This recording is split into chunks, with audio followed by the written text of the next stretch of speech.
All right, everybody, welcome back to the Good Old Hockey Podcast. We've got a very, very, very special episode for you guys and for us as well. Today, we've got our first NHL interview ever. We've had a couple interviews here and there, but this is the first ever professional player we've ever had on here. Super excited. He's a very, very, very old teammate of mine back when we were super little. But Gally, just go ahead and read off his resume from. Yeah. Well, I'll try not to get out of breath because there's so much stuff. But man, this guy's two-time WHL goalie of the year, two-time AHL goalie of the year, CHL goalie of the year, AHL MVP in 2022-23, and a 2020 World Junior Championship gold medalist. There's plenty more I could spiel off, but I don't want to bore you. I'm sure everyone knows about it. Myself, as a Flames fan, been following you for a while. He was drafted by the Calgary Flames in the 7th round in 2019, which, my opinion, steal of the draft. He's shined at every single level of play, and he's honestly one of the NHL's most promising goalie prospects. He's got 18 NHL games under his belt, and he's only 23 years old. This guy's a brick wall. Watch you play a lot of games, Dustin. Very excellent goalie. We're really lucky to have you on, episode number 41. And ladies and gentlemen, today we got Calgary Flames goalie Dustin Wolf. Thanks for having me on here, guys. Yeah, of course. Thank you for coming on, first of all. Appreciate it with your busy schedule. How's the off season going for you? It's good, man. Trying to get as much golf as I can while the weather's nice, and the weather right now here in Calgary has been 90s, so it's been a toasty one for the last couple of weeks. Yeah, we're down in Boise, so we're what? How far is it, Gally? Like 9 hours? Yeah, 9 hours probably like straight distance, but we got to go through a bunch of 2-lane highways to get up to Calgary, unfortunately.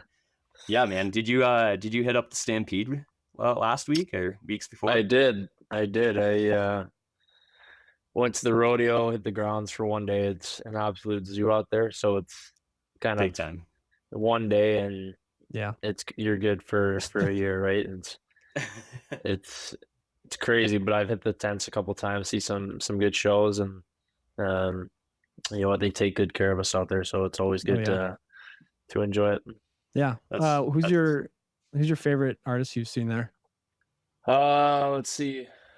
Probably one of the best shows I seen was this year. It had Flo Rida started it off. They had Shabuzi come on, and it obviously is kind of blown up lately with his bar song, but Macklemore absolutely shook the house. I was up top in like a balcony, and I could have swore that sucker was gonna fall down. It was shaking like crazy. It was pretty unreal. Yeah. Macklemore is really good. I heard Nickelback was there. Did you get a chance to see them?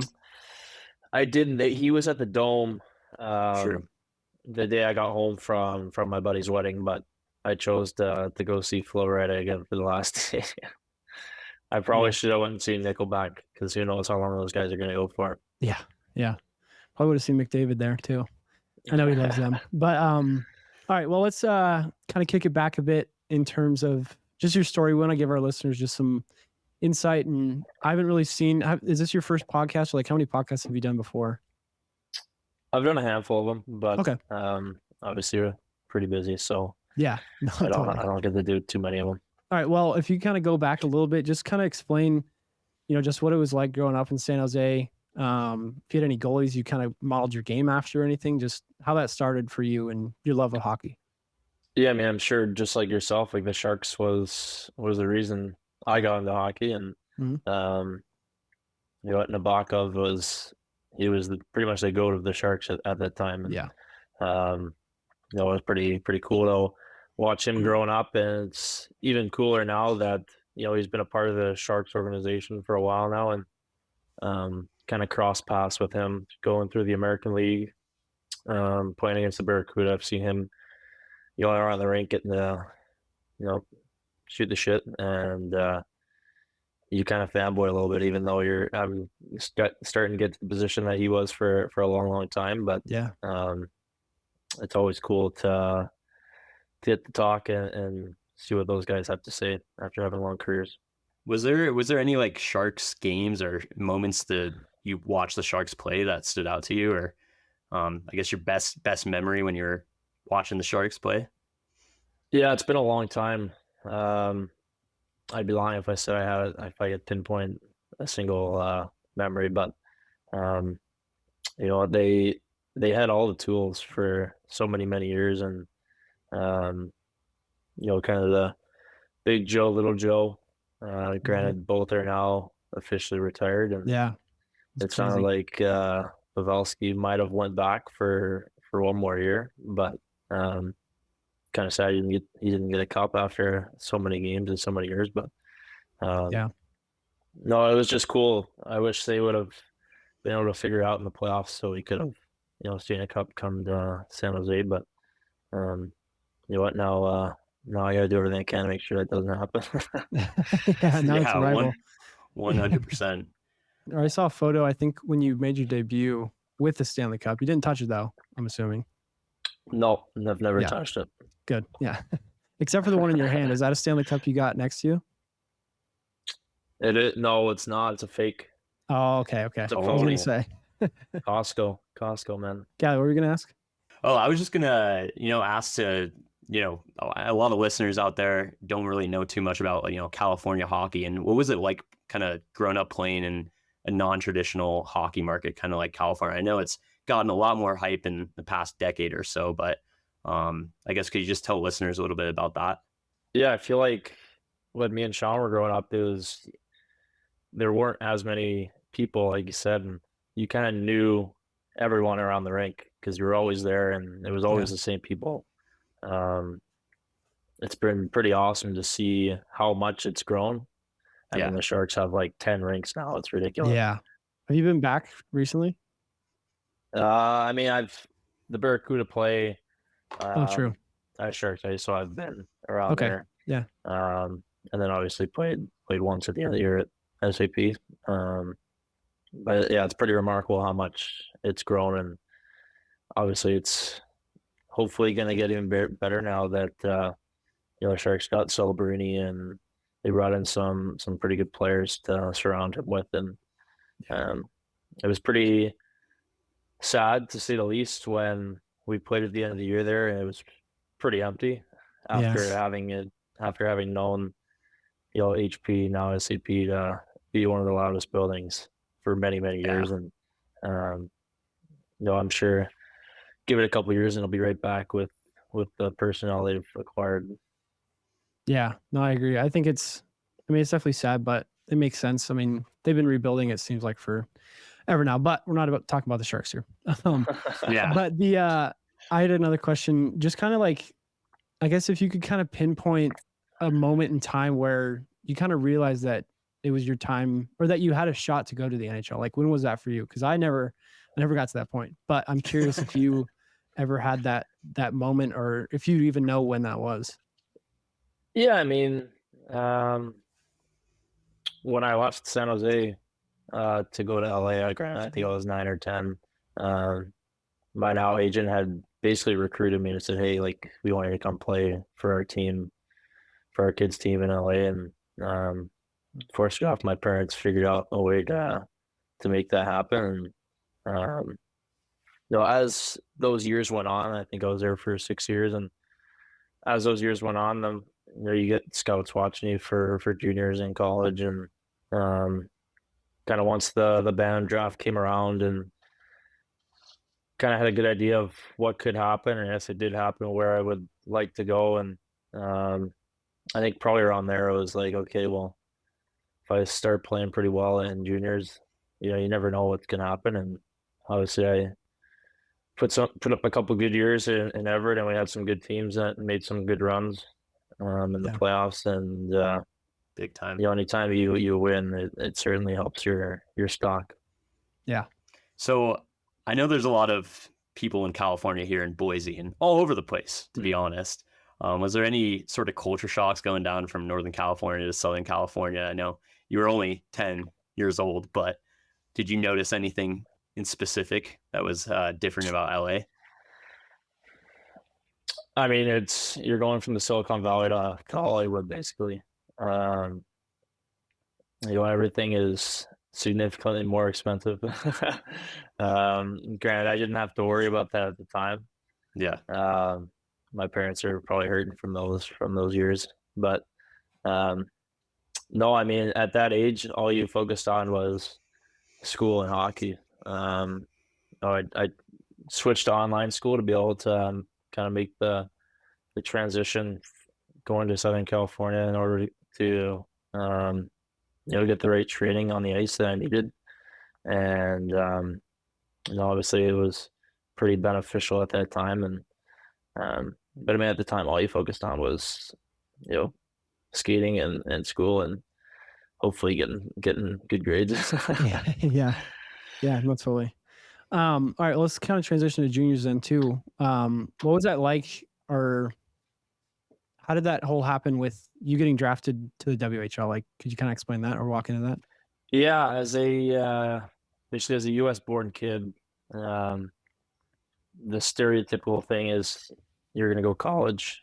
You don't see too many U.S. born kids go to the Western League. Granted, I think that's maybe changed a little bit. You're starting to see a little bit more, especially with them implementing a U.S. born draft before the regular draft even happens. But I kind of told teams that I wasn't sure what I was going to do. I'd probably go college, and in the back of my mind, I had some connections with Everett and knew some good people over there. And my goalie coach knew their GM really well, and it was kind of basically sway other teams to basically not pick me, and hopefully I ever had a chance to. And granted, it worked out pretty well. It's exactly where I wanted to go, and if I did go the junior route, and I wouldn't have changed it. It turned out great, and now my parents live there, and kind of made that their home. So it's pretty cool to go back. Yeah. Did you ever consider the college route? I know you kind of touched on that a little bit, but did you ever, see going that way? I know a lot of American players do that. So. Yeah, I didn't do any visits or anything. I forgot what age they're allowed to kind of start talking to you. Yeah. But you basically are committed to the Western League pretty early on. Like I signed when I was just before I turned 16. So, you either wait and see what's out there for schools, or you kind of just bite the bullet and say, I'm going to go this route. And, they laid out a pretty good plan for me, and it all worked out well. Yeah. No, I mean, you had a lot of success with them too. I mean, what, two-time goalie of the year in the WHL and so CHL as well, which is amazing. Did you ever have I don't know, any moments that stick out to you with the WHL? I don't know, just anything that really stuck out to you playing there? Yeah, I mean, the fans were terrific. You don't really, if you're not familiar with the Western League, you don't really know whatever it is, where it is. But they do a great job with their hockey. We average over 6,000 fans a night, which is pretty remarkable for junior. And so you always knew that coming to the rink, you were going to have a good atmosphere. And we had some good teams. We made some good runs. We ended up losing in the finals my first season. And one game I'll never forget is it was the Western Conference final. We were in Tri-City for game 6, I believe. We were down, I think it was either 4 or 5-1 with say 18 minutes left in the game.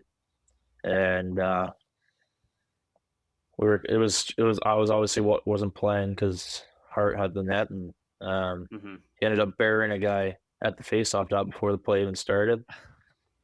And flip penalties, we somehow managed to be a power play, and we ended up coming back. We scored 3 goals in 4 minutes or something. Ended up winning in overtime, and if we don't win that game, who knows what happens in game 7? But it was pretty cool to be a part of something like that. Yeah, that's awesome. That's sweet. So I guess what was it like going from transitioning into juniors, especially at high level league like the WHL? Was is it pretty hard to adjust, or did it come pretty easy to you? Because I was looking at some of your stats. You played, I want to say, 20 games your rookie season in the WHL. Yeah, no, it probably went smoother than expected.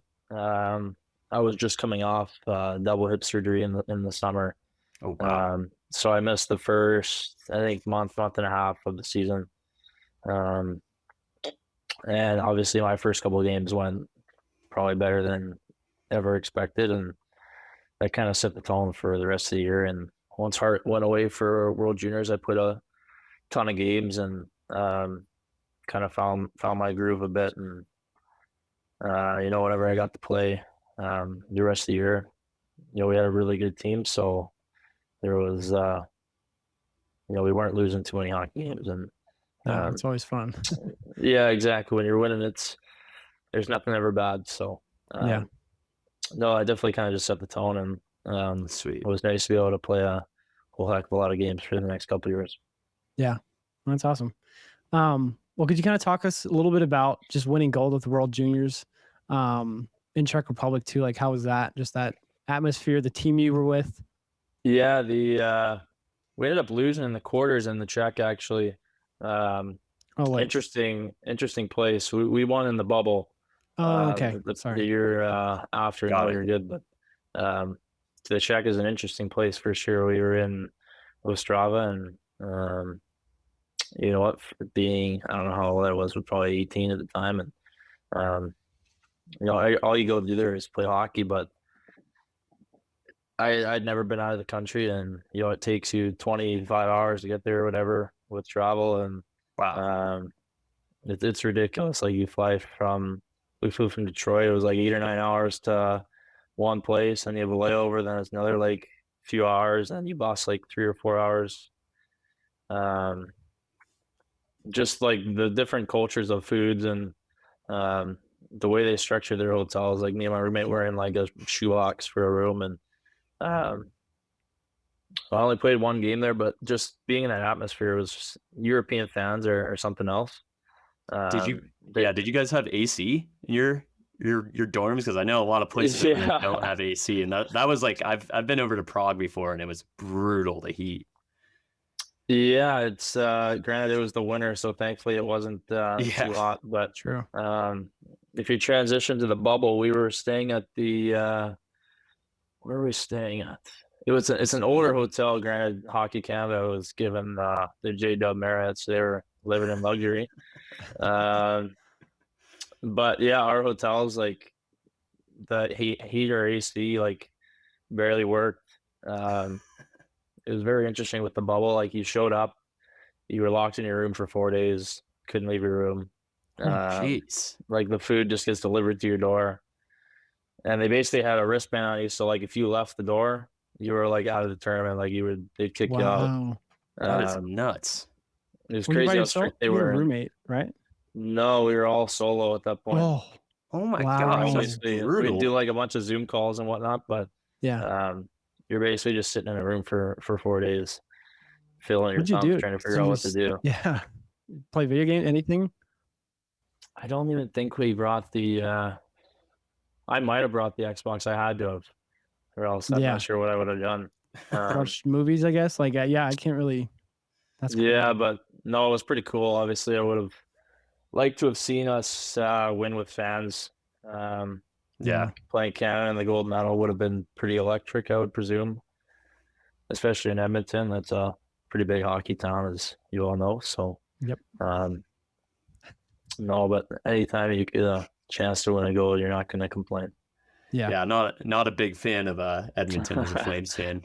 No, right on your side there.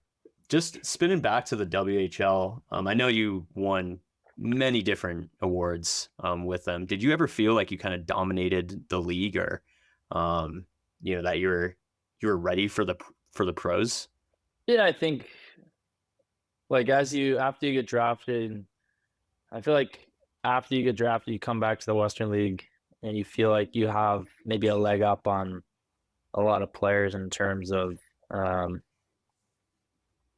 like you've went to camps, you've seen professional shots. Now you kind of have a feel of what's going on, and also I feel like you gain some hockey knowledge going through dev camp, main camp. So when you go back, there's that standard to dominate where you're at. I felt like as the years went by, like COVID season, the Western League didn't start till what was it, probably February or March or whatever. So I played a couple games here in Calgary for Stockton at the time. And granted, the first game went probably as bad as anyone could have thought, which is crazy to think about. But what happened there? We were losing 5-1. I didn't make it past the halfway point of the game. Oh, damn. So you think about a pro debut, it doesn't leave the fondest of memories, but granted, it's all worked out to the end. Yeah.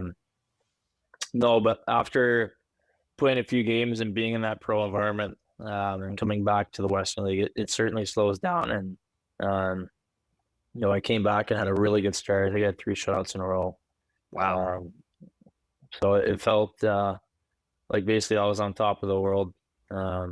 Things were going well, and too bad that year was cut short because every single season we had you bet a team to win it. And COVID year and obviously the 20 game shorted season. I think we had a really good chance, and it's unfortunate, but now is all you can hope or you can wish for, I guess. Yeah, so how did that go down? Did they just let you guys know and it was just basically season's done? Or I mean, that's just, it's still bizarre to think back on that season, that shortened season in the WHL. Yeah, I mean, right when COVID came around, I think one of the first cases happened to be in Everett. I'm not sure how that was, but when we came back from the Czech Republic, I felt like I was sick for a month, but didn't know what it was. So who knows? Maybe I had COVID. You never know. But I felt like there was a couple days span of it went from what's COVID to holy shit, now this thing is legit. It's everywhere. I forgot what NBA player put his mouth on the mic. Rudy Gobert. Yeah. I remember that happened one day, and the very next day, everything, they were we're shutting everything down. We were waiting to go on the bus to get on the road, and they're we're done. We're pausing the season, and they sent everybody home for 2 or 3 weeks, hoping something would happen to keep going. But they ended up just canning it and say, "We'll see you later." So what was that like? As a professional athlete, how did you stay in shape, and how did you, continue to play hockey during then? Yeah, I mean, like any other off season, I don't think I touched the ice. I try not to touch the ice too much in the summer. I won't touch the ice here until August, so it's try to take a lengthy break from putting your body in those positions. But I think during COVID, there was a lot of unknowns, when's the season going to start? So do I need to skate right now? Do I need to work on everything?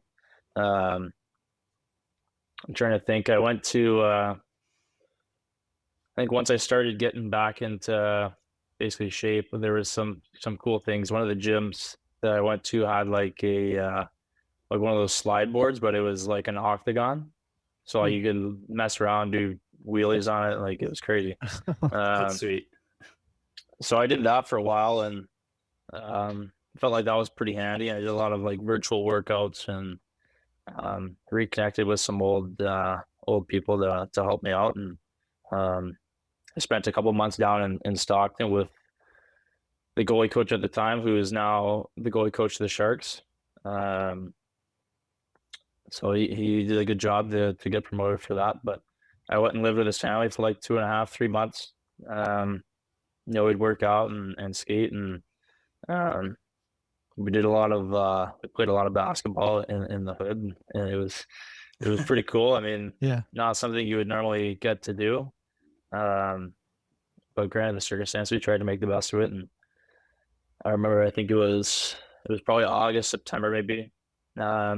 Obviously, seasons were going, and still kind of just hanging around. And I remember USA Hockey giving me a call saying, "Hey, this tournament's going to happen. So basically figure out what you need to do to get back into shape." And I ended up driving from Everett to Coeur d'Alene for a weekend to skate. because at the time nothing was open in Everett. There was no rinks open and everything was shut down. And we played a lot of roller. That was the only hockey we were playing. Wow. But it's crazy to think back of how you would just work out in garages, and dumbbells were selling for thousands of dollars on Facebook Marketplace. Jeez. That's crazy. I want to hear about this warm-up jump. Where did that come from?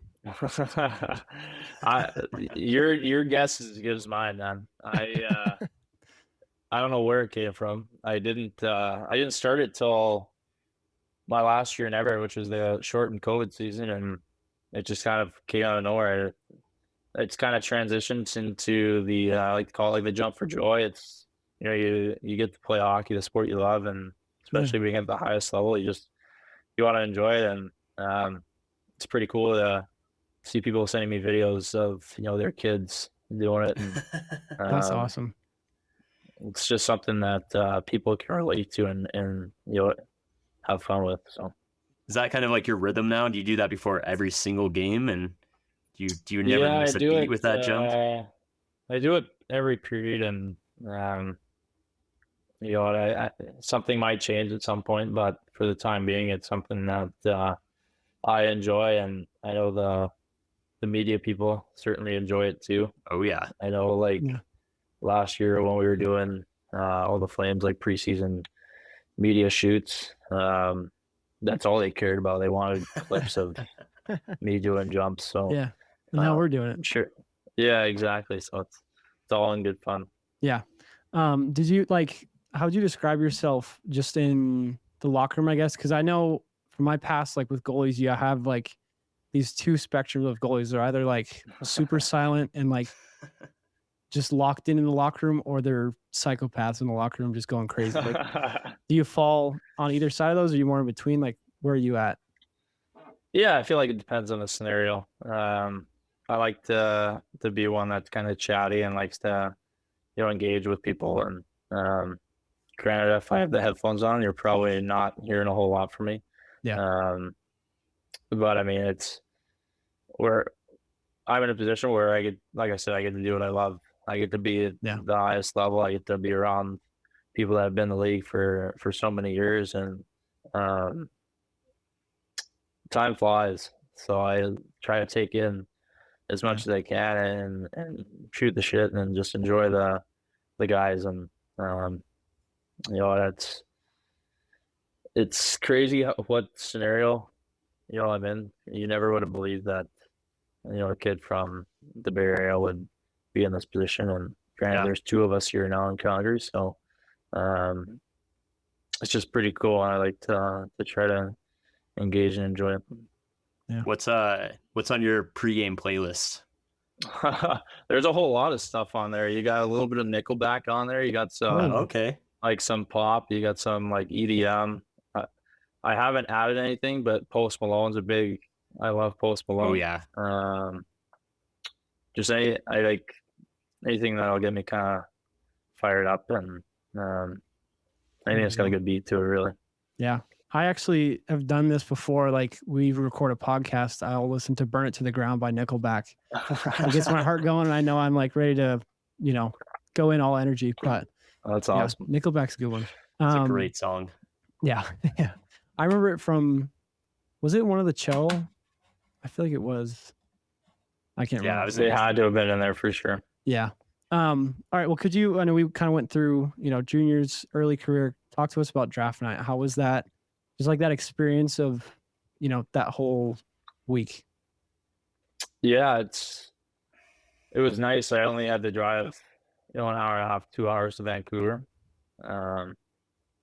So maybe if it was a farther distance, who knows what the situation would have been if I went or not.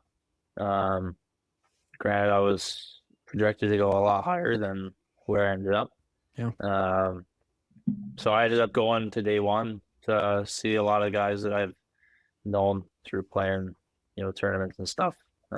You cross paths with a lot of guys, and it was cool to see those guys, go in the first round and have their night and enjoy it. And, I always knew that day two that that was kind of the chance that I had somewhere in there. And granted, I didn't expect to be sitting there for 7 hours.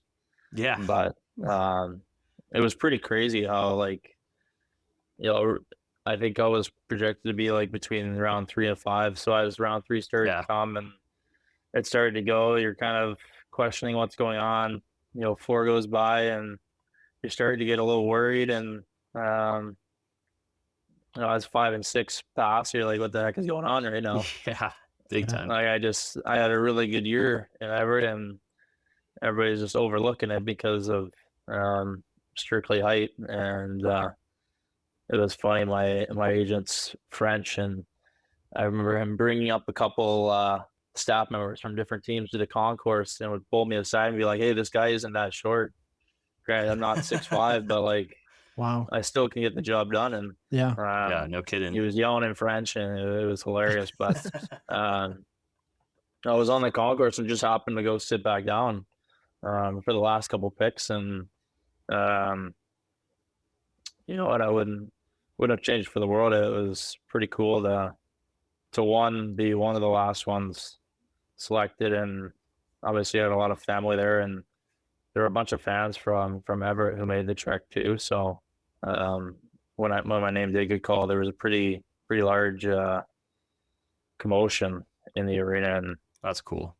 A large majority of the teams had already packed up their tables. We're out of there, so there weren't too many people left. And by the time you go down there, you do some media and sign some stuff. By the time I got back up to the like the Flames suite, the whole stage and everything was already torn down. And wow, it's crazy how fast they move. And yeah. But you know what? It was pretty awesome. I remember one of the guys, or the guy I work with for like the mindfulness side of the game to keep your head straight, is he's from Vancouver, so he was there sitting with me and my family, and for some reason you just had a feeling that like everything was gonna go fine, like just hang in there. And granted, this guy's got some tricks up his sleeve. I don't know how he does it, but he had a feeling, and granted, it worked out. So yeah, it's pretty cool. Yeah, did you use that as like motivation, kind of getting drafted later? Because I mean, you had such a good year before and years before as well, but I think you fell quite far in the draft, which was surprising to me, but very thankful as a Flames fan that got picked up by Calgary. But yeah, I guess did you use that as motivation? Yeah, I mean, I think I always will. Not only just that, but just how many teams had a chance skipped over me, not because of what I can do on the ice, but because of how tall I stand in the paint. And and it's granted, it's their job to try to find the best person that will be in the NHL and years down the line. But there's a lot of small players in the league. Like players now, there's a lot of smaller players than large. Granted, goalie's a little bit of a different position, but there's been a couple of guys that are 6 foot or even below that have been tremendous. And I think it's pretty awesome to when you do get a chance and you get to play and you have success, that you can kind of just shove it back in their face and that's got to just kind of make them regret. Yeah, exactly. Yeah, all 31 teams are going to be kicking themselves. Did they give you a call, or how did that go down with getting picked? No, so I was there, so they just they just announced it over the microphone. Oh wow. If I wasn't there, I would assume it would be via phone. And it was funny. I only talked to Calgary, I think, for like maybe 10 minutes on the phone prior to the draft, so they weren't really even on my radar. Wow. There was a handful of teams that I talked to quite a bit, but so every time they came up, I was looking for that. Yeah, exactly. You're like holding your breath, waiting for it to happen. But I enjoy hearing Calgary, so I'm pretty happy about it. Yeah, that's awesome. Yeah, we went to the draft this year, like 3 weeks ago in Vegas. It was really cool to see just especially being in the Sphere too. But also for me, watching Macklin getting picked was cool. But yeah, I was just kind of curious about that, just because we had seen all that, and I kind of figured that they'd let you know, but I also was like, maybe they don't even know until they literally say their name. Yeah, you have no idea until they say it, and it was even, I think it might have been even more different with like COVID. They did the virtual draft, and like you're just sitting on a TV waiting for something to happen. Yeah, totally. One last question about the drafts. Kind of like, I mean, I've always kind of been curious about this, just, never playing professionally. Obviously, I love the Sharks. But when you get drafted, how fast is that? Like, obviously I know that you're huge into the Flames and you play for them, but how quick does that fandom for your childhood team just drop? Because I don't know, I'm always used to like lifelong fans, but some of these players, obviously have ties to the past, but like how quick does that change? Yeah, I think like granted, I was all into the Sharks for many years, and then obviously I lived in LA for the Kings when they won 2 cups. Oh wow. So that was a pretty cool experience to be around. So I mean, once you get picked by someone else, I feel like it transfers pretty quick. Once you put on a jersey, and you're kind of like, wow, like this is kind of reality now. And certainly the hatred for the Oilers came right away. So, I feel you on that. Anytime you get to play them, it's pretty rewarding to beat them. But they've got a heck of a team over there right now. So it's always a tough one. Did you play them last year, the Oilers?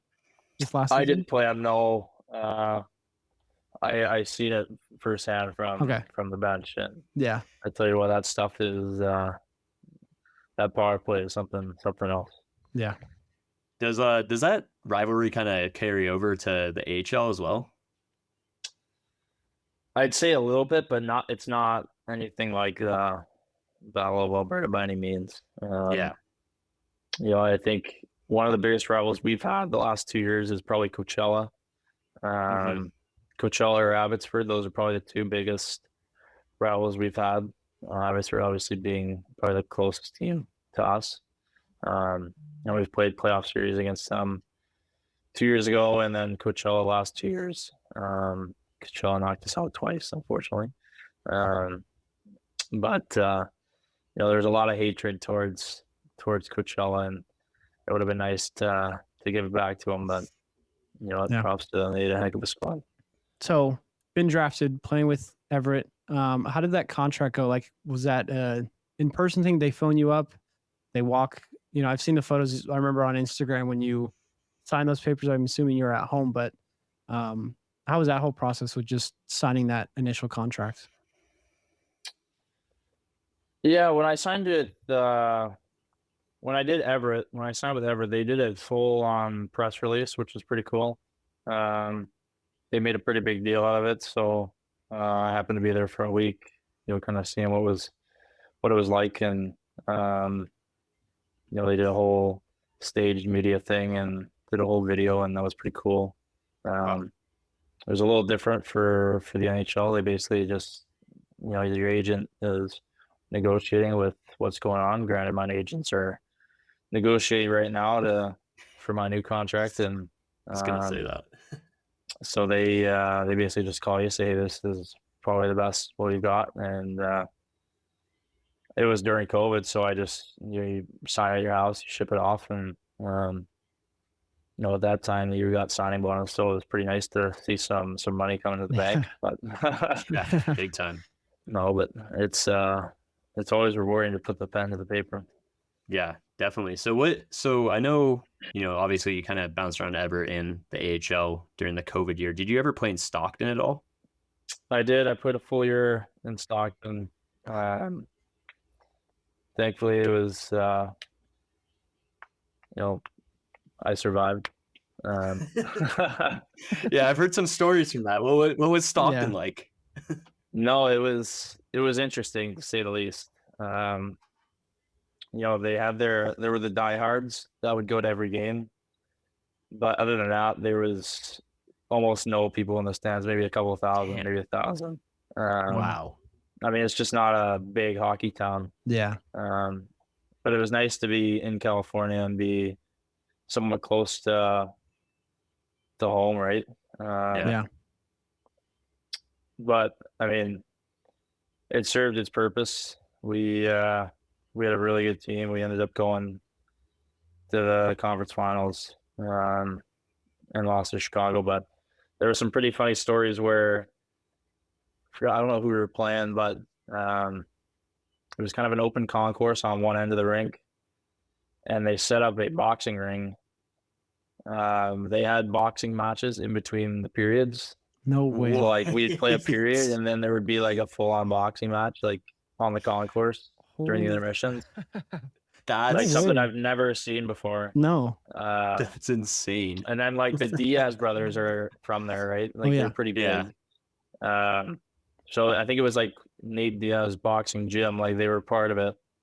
I'm pretty sure he might have been there at one point, but somebody pissed off a Hell's Angel. Like, I don't know what happened, but I remember walking out of the rink. There was probably like 30 cop cars surrounding the building. Oh my God. I don't know what happened, but something bad. Yeah. Like, you're getting an escort to your car because you never know what's going to happen. And that is wild. No, it was just interesting, but it was pretty cool to like be there for 1 year and get to experience some craziness. Yeah. Especially, because that was your first season in the AHL, yeah? Yeah, first year, and then wow, it was like middle of playoffs, and they're like, "Oh yeah, we're gonna move the team to Calgary," which I mean, I didn't mind. It was always a pain in the butt to like if you were getting called up, you had to they get you a car service to San Francisco, so it'd be an hour and a half to San Francisco, and then the flight from there is like 3.5 hours or so with a time change, and so it's a whole day thing, and it's a lot nicer to just be able to wake up and drive to a different rink.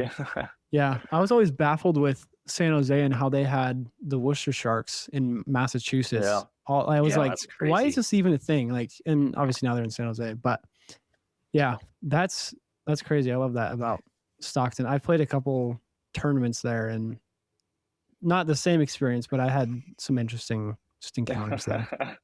What's the fan base like in Calgary compared to Stockton? Obviously, way bigger of a hockey city, but did you guys pull pretty good in Calgary?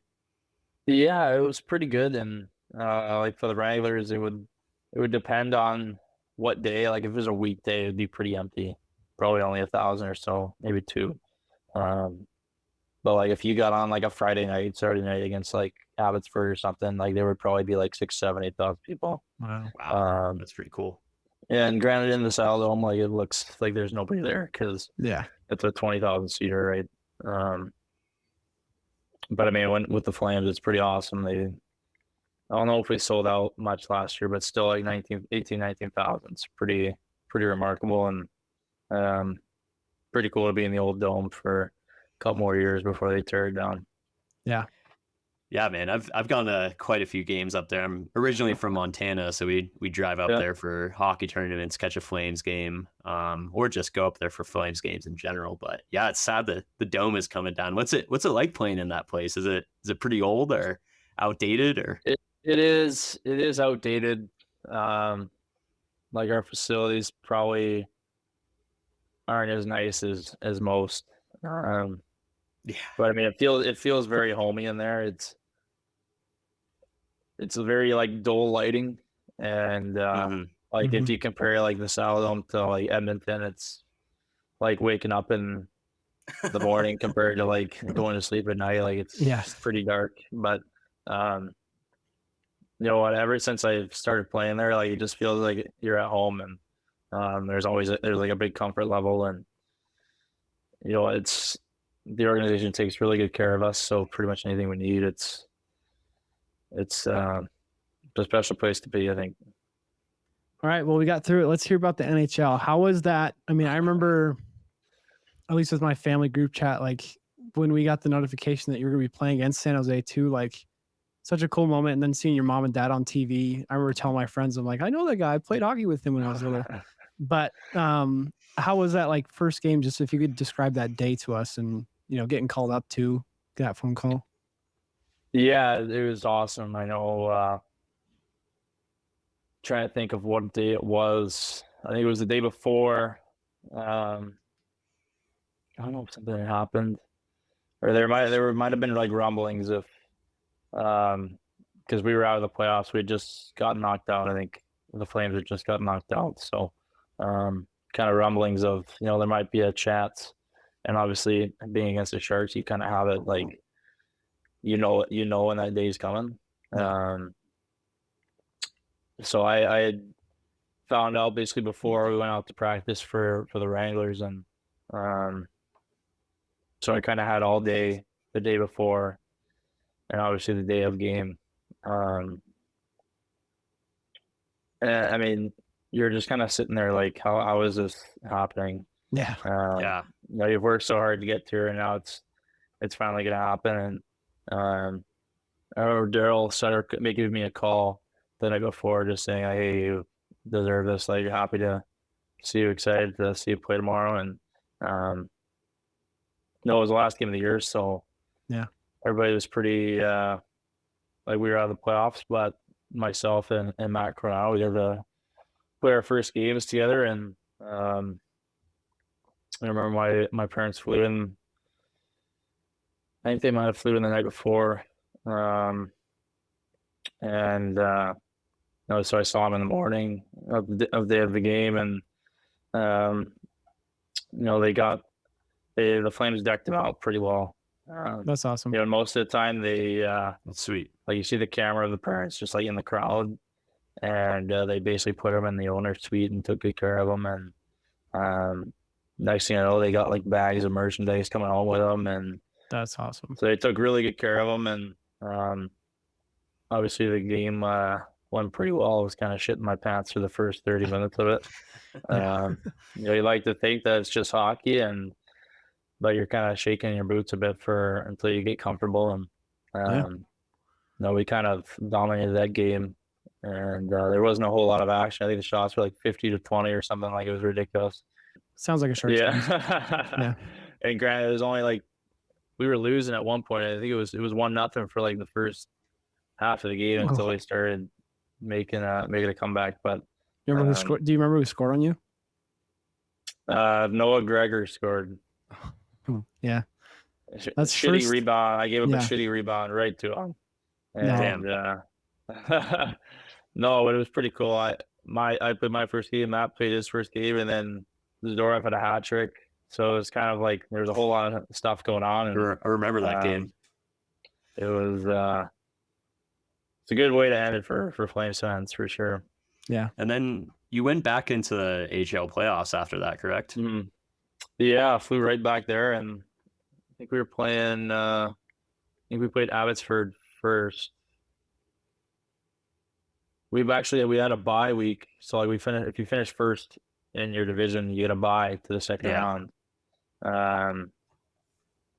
I remember they beat Bakersfield, I'm pretty sure, and we played them. And Abbotsford is a tough place to play. They gave you a small arena, like 5,000, 6,000, maybe a little bit more, but right on top of it, and they sell out, so it's the loud, ruckus building. And we ended up going. I think we were up 2-0 in the series, and they got game 3, but they were pretty close to getting game 4. If they get 4, we might not win. Like, all the momentum is going the other way, and we lost Coachella in 5 games, which was round 2. But I feel like after you play at the highest level and you get to come back, there's like a different confidence level about it. And like, I know for this year, like, I spent the last month and a half up with the Flames, and kind of got to really work on some areas of my game that need to transfer at the NHL level, and just some areas where you kind of learn and figure out what works best. And once I went back down to the American League, I felt like everything was kind of slowed down and you were on top of your game. And like that first series against Tucson, that was probably some of the best hockey I've ever played in my life. Like I know I think they put on like 90 shots in 2 games. Like they peppered us, and we ended up winning both. So nice. It's pretty cool when you reach that best level. You get to come back and find your groove, and it's rewarding. And hopefully we can find that groove again at the start of the year. Yeah, so I know you touched on it a little bit. What was that transition like from, kind of the AHL to the NHL? Was it, was there any key difference or something that really stood out to you? Yeah, I mean, you're playing against the best players in the world. Granted, no shade on anybody in the American League, but it's a different beast. Guys are so much bigger and stronger, and they can pinpoint their shots, which is ridiculous. Like I remember, like Johnny Gaudreau can pick that left corner with ease. Yeah, it's ridiculous, but everybody like that, and just figuring out how different teams play, how you can be one step ahead.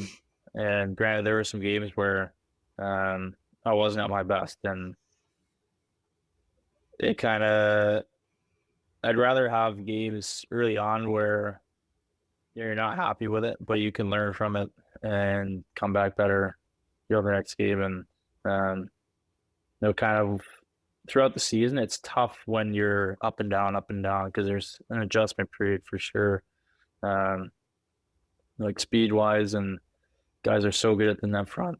So managing traffic can be tough at times, but just being able to work on that consistently at that level is something that has certainly helped, especially the last part of the year. I felt like as I got to play more games and got to get more in a groove, I had a good stretch at the end of the year. And, I think once you kind of get to be around the environment and get to understand what life is like and how you're managing things on the ice and off the ice, it certainly helped. Yeah. Do you have like someone in the, whether AHL or NHL, like someone you'd consider a teammate that is like a mentor to you, or someone that's like really been helping you with that transition from AHL to NHL? Yeah, I mean, if you look at players like Markstrom was a tremendous help for me. He was always there. I was always there answering questions if I had any, and he was kind of like the old veteran. And granted, I think he's almost 35 now, so he's been in the league for a long time. So he's seen a lot, and he's played a lot of games, and he's been through the ups and downs. So he understands, if you have a really great game or if you have a shitty game. And so he was always supportive about that. I feel like goalie coaches have been so influential. Like I talked about, like Thomas Piers with Stockton, now with the Sharks. Like he was, like him and his family played a large role in my comfort in Stockton. And it was always nice to have somebody you could fall back on if you need anything. And it was shitty to see him go, but obviously was happy that he earned that promotion to the Sharks. And kind of wasn't sure what was going to be coming in for other coaches. And Mackenzie Skapsky came in. He played a few games for the Rangers a few years back, and he's been outstanding. He's been like a big brother almost, and it's nice when you can come to the rink and the coach you deal with the most doesn't feel like a coach. You have that relationship with him that you can joke around and give him shit and kind of just have fun. You're not all tensed up about talking to him. And no, he'd always invite me over for dinner, and we'd play a lot of crib. And so I feel like those relationships, and obviously Jason LaBarbera with the Flames has been great every time I've been up. And so I feel like the goalie coach and the staff that they've put together in the goalie department has been outstanding, and certainly has made things a lot easier for me. Yeah, that's awesome. Did you mention cribbage? I do. Yeah. Are you good cribbage player? I like to think so. It's Scapsy, he's played a lot of crib in his life. So anytime I beat him, I like to give it to him. No, but he's the one that got me into it, and we would like in the airport we'd play on our phones for hours. And that's funny. No, it's a good game to pass the time. Yeah. It's a difficult game. Why? It's easier on the phone when you don't have to count it. The phone counts it for you. Yeah. Yeah. Some of those phone games give you a real advantage. Like I used to always play solitaire, and it felt like cheating sometimes when I was on the phone. His wife is like an ultra fast counter. So like if we're playing like with actual cards, I'll be like, okay, I have 10 points, and she'll like see my cards and like know, oh, you're missing 4 points. So I'm taking those 4 points. It's like, oh shit, like, okay, well, I don't know where you see these extra 4 points, but okay. Yeah. Like if you say so. Math guru. Who would you say, like, in the Flames locker room, who's like the funniest guy? Who's like the locker room guy? I feel like Zadorov was, until he got traded. Like he kind of always stirred the pot with everybody. He was always very vocal and loud, and Uyghur's pretty vocal. I really like Uyghur. He's probably one of my best buddies on the team, and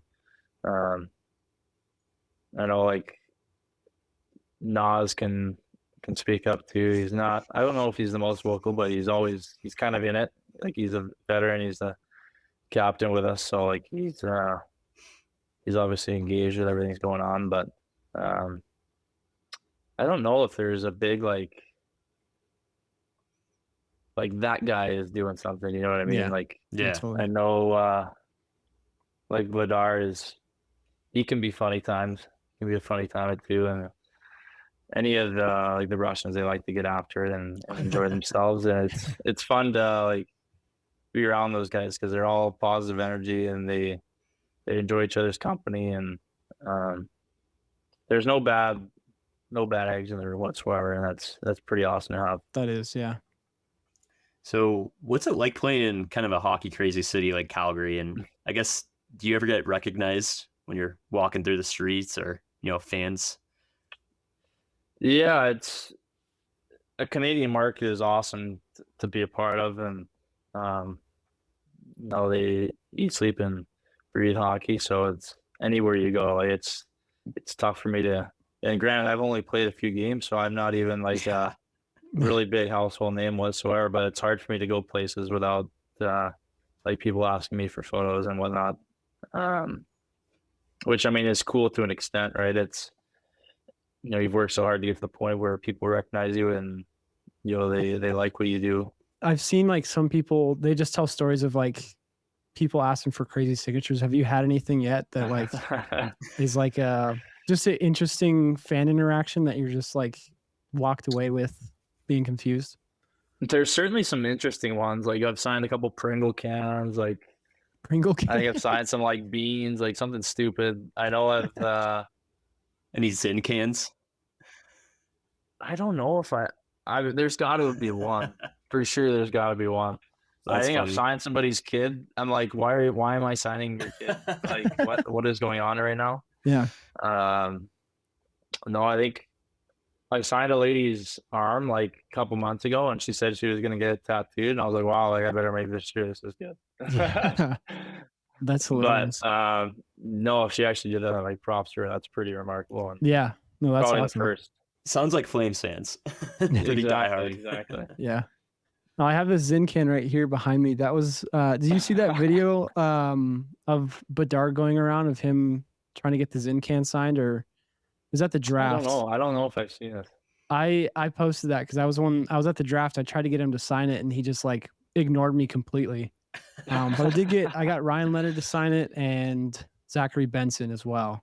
So we'll have to add your name on there. That's awesome. That's hilarious. That's my go-to. I tried it at the draft. Austin Matthews walked right by me. He acknowledged it, but it's a go-to. I always have it on me, so it's like it's an easy sign this, please, something like that. Did you offer him a chew? No, I felt a little uncomfortable with asking Bedard, especially Yeah. Austin Matthews maybe would have taken it, but Bedard, I was like, he's a kid and he's like the face of the NHL in a couple years. So felt a little weird just offering him some random nicotine pouch, but yeah, I feel like most guys be like, "Oh, a pouch? Okay, I'll sign your." yeah. That's That's funny. what Ryan Leonard and Zachary Benson were both. They knew. Yeah, that's awesome. Yeah. So going back to Calgary, do you have any like what do you think the most cool non-hockey thing to do around the city or around the area is? I know a lot of people speak about Banff. I've been there myself. It's an awesome place, but is there anything that stands out to you? Yeah, Banff is pretty cool. I mean, I think the easy answer would be like Stampede. Stampede's a pretty Definitely. Granted, before I moved here, I had no idea what the Stampede was. But it's crazy. I think they almost had 1.5 million people come through here in like 11 days. Jeez. So it just goes to show you how many people come from out of town. I know a lot of people like come from different cities to like work for the week and then go back home, and it's just ridiculous. Like if you go to like the music tents and like you're back to back with people, and it's just an absolute zoo. Like if this was COVID, you'd have COVID. You've been in a parade, right? Yeah, I rode in the parade this year. It was pretty sweet. Granted, I was on the horse for 5 hours, so it was pretty painful. We got there extremely early. I think we got there at 6:30, and then we didn't start the parade till 10. So there's a lot of sitting around, but once the parade got started, it was insane. I think somebody was saying like 300,000 or 400,000 people watched the parade, and like I could believe it. Like there wasn't one open spot in the street. Like it's flooded with people for like a 2 to 3 mile radius, and like you walk past parking garages, and every level is jam packed. And like going through there, I'm just thinking to myself, like if we somehow win a cup here, like this is gonna be ridiculous. Like if this is a stampede, like imagine bringing a cup home here. Like the Red Mile is definitely a thing and gets crazy. For sure. Even around the playoffs. I mean, I've never been up there during the Red Mile. I've been up there for a couple playoff games, but yeah, man. I mean, it's a sweet city for hockey wise, and I guess do you embrace kind of the cowboy culture, or do you like country music at all? I do, yeah. I think it's kind of come around more that I've been here. I just went out and bought my first pair of boots before the parade, and everybody was commenting that they were too shiny. I'm like, no shit, I just bought these. No, it's pretty crazy. Like once Stampede comes around, every single person has a cowboy hat and boots on. Yeah. And probably some jorts. Yep. So, no, it's a pretty cool environment, but I can't say I would do it every day, but every once in a while for sure. Honestly, if Tate McRae's there next year, I'm down to fly out there with you. I'll be packed in that house for. But it was jammed for that one. First day of the Stampede, it was full. Yeah, hometown show for her too. So you got some good fans to keep you motivated. But Gally, I know I'm kind of stealing your question. I know you wrote this down, but you won CHL Scholastic Player of the Year. How, like, honestly, very impressive. What was your GPA that year, if you remember? I think it was a 4.0. 4.0. Damn. I did a online prep school, so everybody gives me shit about it. Oh, you did online school, like it was so easy. But it was a pain, and obviously it was nice living at home. Like I had the help of my parents help me out when I needed it, and because really you're on your own device to kind of figure out what the school wants, like what these coordinators want you to do and how they want you to do it. Yeah. So I was very fortunate to have some help in the background of, am I doing this right and am I doing it wrong? So yeah, man, you aced it. Do you have a favorite subject at all? PE. PE, nice. Yeah. Sweet too. Great answer. Yep. Yeah. In PE, I remember we'd do like floor hockey, and that was my favorite week because it was the only sport, like all the other ones I was kind of not very good at. But when it was floor hockey season in PE, those 2-week period where you're just playing hockey all week, I was lighting it up. They bring out the bin of the plastic sticks and you're bending yourself a curve. Yep. You're stepping on it, making the OV curve. Yeah. And they're like, what are you doing? You're like, oh, exactly. You have no idea. They're like, oh, don't worry about me. You don't know. Yeah. Would you be in net for PE for the... God, no. No. Get your face taken off. Yeah, exactly. If hockey didn't pan out for you, what would you have done for a career? It's a great question. I mean, I feel like I would be involved with hockey in some way. In what position, I don't know.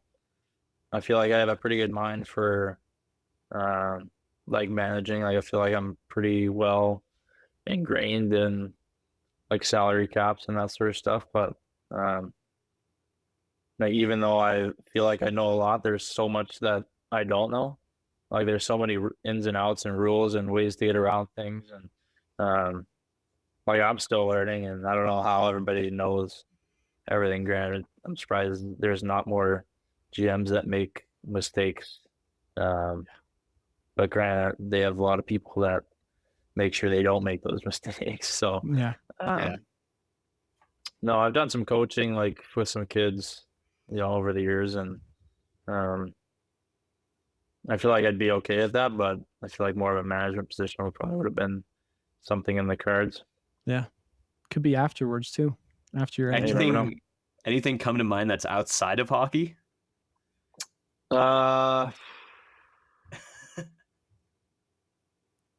Probably not. I mean, not. Yeah. I feel like that's probably the only thing I ever thought about as a kid. Yeah. That's all you ever wanted to do. I feel like there was probably a phase where you wanted to be a skateboarder or something, but I feel like everybody goes through that. Yep. I had like 2 weeks of that. I had plan B skateboard. So you snap your ankles and it's like, okay, I'm good. I'm done for my life. But yeah. Well, it's crazy how much like gaming has been like a big thing now too. Like granted, I don't play as many games anymore. Yeah. But like as a kid, you'd always play hours and hours and hours. Yeah. And your parents would tell you, oh, you're wasting your life away. You're doing nothing. Yeah. And now there's like thousands and millions of dollars that you could win playing these games. What's your go-to video game? You like Fortnite, Call of Duty, Chell? Like Fortnite was big for a long time, right? When in its prime, like that was the best game ever. Yeah. I do like Call of Duty. I'm a big zombies guy. I love playing zombies. Oh yeah. If you give me like a Black Ops 3 map, like I could recite every angle and turn. Like I know those maps inside and out. Yeah. But no, I'm excited. They got new Black Ops coming out soon. Yep. Or in October. So I kind of just got back into plan because of that. So nice. Do you play Chell at all? No, I haven't bought a Chell in probably 10 years. I get enough hockey. Yeah, it's the same game every year. And yeah, that's a good point. Yeah.